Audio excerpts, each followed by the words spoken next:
Hi all, and welcome back to the Intel portion of tonight's show. You may need bigger ears, Lee.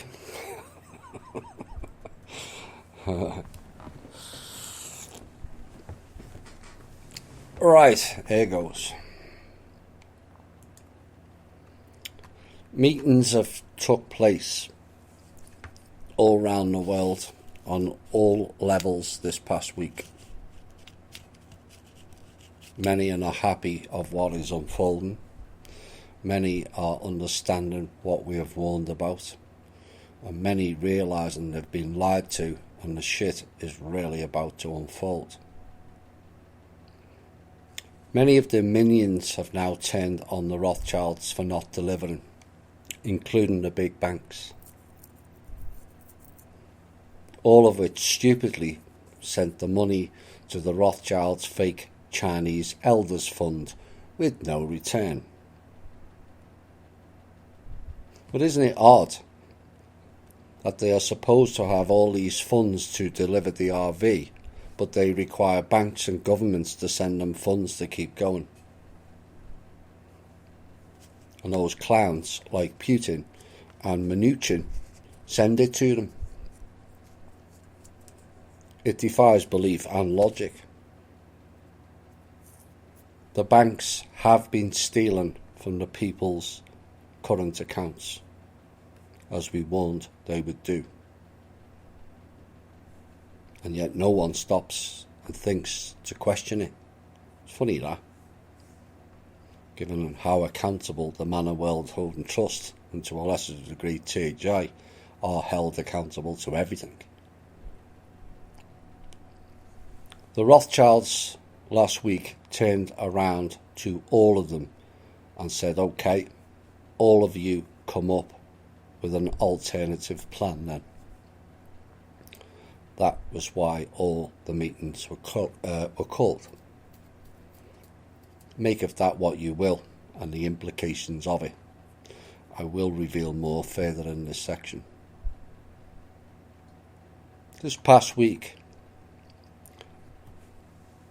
a group connected with NATO, no surprise,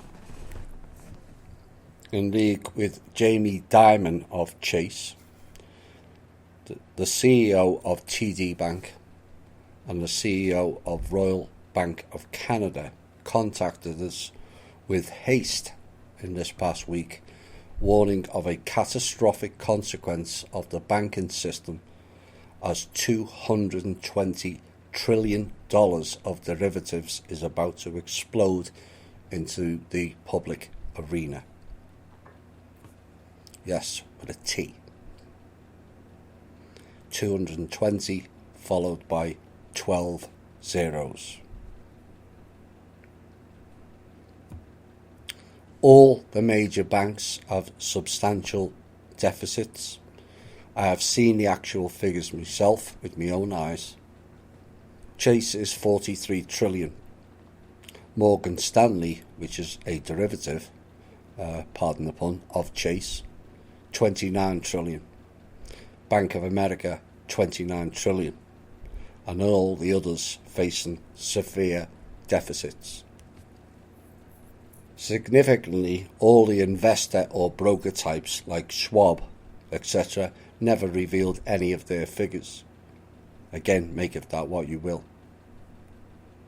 And we were asked to fix it. No chance of fixing it. That is 2 years global GDP. That means the amount everyone around the world spends in a year. 2 years of it. And that's only the tip of the iceberg. Because the investors and the brokers are probably similar or more, which is why they wouldn't reveal their figures. But what is more, why should we? Why should we fix the banks? The FDIC is owned by the trust now, so that won't be bailing them out either. You know, these entities got bailed out with public money a decade ago. And what did they do? they charged the public extra fees everywhere. Interest rates went up, so we paid it all back of what we gave them. At this point, and this is my opinion, all banks need to go down and we start again. Well, here's the kicker, is many people may lose all of their deposits with it. That's what you have to be aware of.